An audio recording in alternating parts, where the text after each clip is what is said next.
Nina bendloveni amandla enta nasezantsi ey'fundazweni zethu zonke ey'khona eNingizimu Afrika sibingelele le Black Live TV njengoba nazi igama lami King Sichaka. Ngwalapha kaLuqa ngiyathemba ukuthi abantu-ke baphilile bakahle. Sila endombeni kababa uGasa sizokhuluma nje ngezinto ey'thile anazo la endombeni yakhe nemibuzo-ke ethile ebuzwe yini-ke njalo nangithuma ngoba ngiyathumeka ngingeyona-ke umholi weqembu elithile kodwa thuma mina sengikhona-ke la sizokhuluma naye sizozwa okunye athi unakho. Baba Gasa.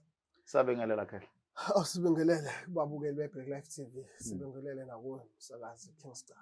Wethu asingene odabeni nje straight esize ngalo namhlanje ukuthi uke wabalula izinto ezithile kumavidiyo edlule ukuthi induku zakho ogadla ngazo la kwaGasa. Namhlanje ke sizokhuluma ngayiphi induku? Khehla lami la sizokhuluma ngenduku la yamacala, umuntu onecala. La ngihlushwe kakhulu abantu befika la ekhaya bezofuna induku zamacala. Uthothi abanye kwabanemali ezakho abaniseke emsebenzini. Abanye uthothi banamacala ahlukahlukene abayoma enkantolo. Sure. Yeah. So le nduku ungasichazela usinabele ngathi isebenza kanjani ngoba phela kulezi insuku sinanezingane ezincane ezibizwa ngamaqembu athile egebe ngabantu nazo zivumelekile nokusebenzisa le nduku noma inemigomo nemibandela ehlobo lwamacala. Khehla lami imbandela ngeke ngachaza ukuthi ngithi kukhona ongavumelekile ngoba nalowo muntu usuke efuna ukuphuma lapho asuke ebona ukuthi nake segaxele. Okay. So mesuke efika la ekhaya kaGasa suke singamazi ukuthi wenzani kuphela uyasichazela ukuthi senginecala elikanje kanje kanje. Okay. Yeah. Sibe siyamsiza ke lapho ngale nsebenzo wala ekhaya. La ekhaya khehla lami le nduku le ukusebenza kwayo sisebenzisa kunamakhuba lesiwasebenzisayo. Ayimpande sithatha le mpande lesizimise kanje zibe isiphambano. Impande zangaphandle ngeke ngawabiza ngegama ngoba umuthi owodwa lo. Umisa isiphambano kanje masoqeda ushaya lokhuzana. Ubophe ngentambo ebufu usibophe lesiphambano mase soqeda khehla lami la soyasuka somba umgodi ngala. Sobasa umlilo basela amalahle. Wafaka lemgodini sophosa lesiphambano lesi phezulu kwakhona la. Ngale ngathi sishunqa lesiphambano soyakhuluma ukuthi hey lokukhuluma engibekwa kona njengamanje akuphele. Angalandela wonke lamacala angilandelayo ngithi awapheleke manje angangeni kwangena nale ecala lele enkantolo umuntu oyenkantolo. Vele lokukhuluma ukhuluma vele lo muthi ula ngaphakathi sowuphuzile. Soyaba sowuphalazela kulesiphambano. Sishunqa kanje uphalaza ngawo lo muthi lo. Soyabuya lapho noma ngabe kuthiwa uselokhuzeni. Umuntu uhlushwa inyanga. Kuyenzeka ukuthi abantu abaningi befika babe nenkinga ezikanjalo. Uthothi uhlushwa inyanga iphonsa izinto kakhe. Iyamhlupha nje ngento eziningi. Iyamloya.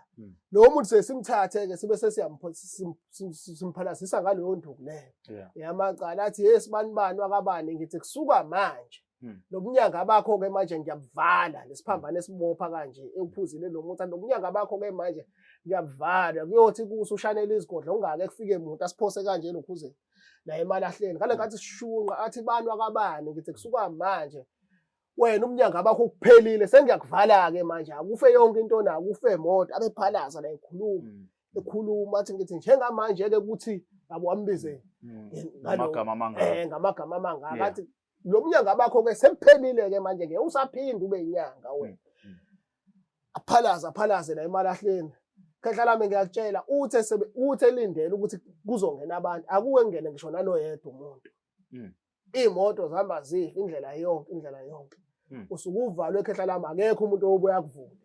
Shuthi ngoba ngale ntuzi ngale ngathi ishunqa lesiphambano lentuthu ishunqa ivale zonke izinto zayo. Shuthi le nduku kahle ivimba kwasana against wena obhekana nawe. Kunjalo khehla lami ngoba necala alingeni kwangena enkantolo mawukathi lokhuluma engibekwa kona lapha enkantolo ngithi akuphele lamacala engibekwa wona njengamanje ngiyawavala ke manje angaphinde ngilandelwa amacala ngilandelwa mina kube soyayishaya kanje wayiphalaza. Khulume ngikusho mawusuka lapho ushiyawa lelo bhakede lapho khona lapha emalahleni ngoba sowugcishile nomlilo sosuka straight emotweni awusabheke emuva. Lo nto leyo khehla lami yenzelwe ehlathini la kunomsindo khona wenyoni kuphela. Oh, into yasendle leyo. Into yasendle uyenzeni nje ecekeni into yasendle. Okay. Manje omunye umuntu uyayibuza lapha ekhaya ukuthi amacala kuyadepend ukuthi mhlawumbe umuntu ufika kuwe nje sekusele 2 days before icala liyongena. Omunye afika sekusele 5 days, omunye afika sasele inyanga. imuphi ongcono phakathi kwalabantu ukuthi ubaba uGasa athi angamsiza? Ungakwazi umsiza umuntu in 2 days before kungene Khehla ecala lami ngisho angafika ethina enginike isikhathi menginikeza usuku ukhehla lami hayi kuphelile. kuphelile ngoba lokhuluma mesizokwazi ukuphuma naye sihambe sehlathini sifike siyenze lento ehlathini ngifike ngimtshela ukuthi khuluma kuphi ukukhuluma akhuluma aqeda acishe nomlilo acishe lezinkulumo ezimlandelayo siqede sisho njengamanje ke sithi liphelile salivala uyothi efike ngena ecala ngeke lingene kuthi hayi wena hayi Echitha lento. siyayichitha icala liphelile mawukuthi ofakazi kumele bangene phasi kwemoto mabekhona nabo bangena phasi kwemoto abafike enkantolo Okunye ofisa ukuchaza nje ngayo le nduku mhlambe uke wakhuluma kwenye amavideo wakuveza ukuthi kukhona induku othi mawuyisebenzisa ungasondeli umuntu wesifazane ungenzi ukuthi nokuthi ikhona nemigomo nemibandela kule nduku. La yikho imigomo omkhulu nemibandela kule ukuthi kuphela mawuza kaGasa uzoyisebenzisa kumele ungalali nomuntu wesifazane ngoba abanye bakubenza notho uzolala nomuntu wesifazane abe seyafika mosuke wazi ukuthi unezinkulumo ezikanjalo usukuzolwimpi kahle kahle la kumele ufike wazi ukuthi ufika uclean silwa lempi lesiqeda sayinqoba so ungaqhubeka ke nento zakho kade usebenzisa Okay, asivaleke baba makukhona okunye ofisa abantu bakwazi ngale nduku nento afuna bayilindele ethile mhlawumbe singaze sixoxe ngayo la ofisa ukubadluliselayo. Ngale nduku khehla lami engifisa ukuthi bakwazi abantu ukuthi le nduku siyenzela la ayiphume ngoba sibalekelane abantu bagcina sebevala abantu abasuke bengenamacala abasuke bengonelutho ingakho kumele ngiqale ngithola ubufakazi ukuthi wena ngempela yini esuke inkinga osukubhekene nayo ngoba isigange enza yonke into ungakwazi ukuthi uvale umuntu kanti akanacala nawo akanacala yabona lento seyibizwa ngani ngokuthakatha yebo suke sothakatha lapha ehlathini kodwa ngendlela eqondile esuke ifuna ukuthi iyise wena phambili. Bayakudinga ke abantu ubaba uGasa abafuna ukuxhumana nawe efonini bafuna ukukhuluma nawe WhatsApp bakuthola kuphi?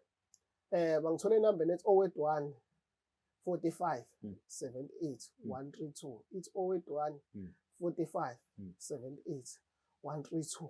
Ngicela nanokuthi abantu ke ukuthi bangifonele kakhulu ngoba ku WhatsApp kuyenze ukuthi uthi umuntu azagcina esephenduleka late omunye athi mhlawumbe uyazitsho kanti hayi ngoba esuke ezitsho isimo indlela ekubuye kube busy ngayo mase kuthi ukugcina ithi 061 061 593 0735 iya WhatsApp nawo le. Okay. Bakuthola nxa zonke mabekufonela mabe ku WhatsApp abakufonela but uthi WhatsApp bengayijwayeli ngenxa ukuthi ubube ematasa ungabi naso isikhathi sokuphendula. Ngingabi naso isikhathi sokuphendula uthi sebeyasha abanye kuthiwa omkhulu avusiziba kodwa ku WhatsApp. Kodwa mangabe ngithi nginika omunye umuntu ongangisiza ongisiza eceleni inkinga abakwazi ukuchaza kahle abanye konke nabasuke befuna ukuthi babuza ngezinye izinto abakwazi ukubuza kahle kanti kungcono mawufona uyakwazi ukuthi ubuze kahle sikwazi ukuchazela. Sibonga kakhulu Dr. Sithemba ukuthi ke kuzohamba kahle kuqhubeka kuye phambili. Siyathokoza khehla lami. Babukele beBlack Life TV asiphinde sibonge ithuba nesikhathi nisinikeza sona ukuthi nibe ingxenye yalolu hlelo lwanamhlanje. Igama lami King Sichaka ngwalapha kaloqala eBlack Life TV impande zama-Afrika igama lohlelo asiphinde sibonane kokuzayo. It's the Black Life TV.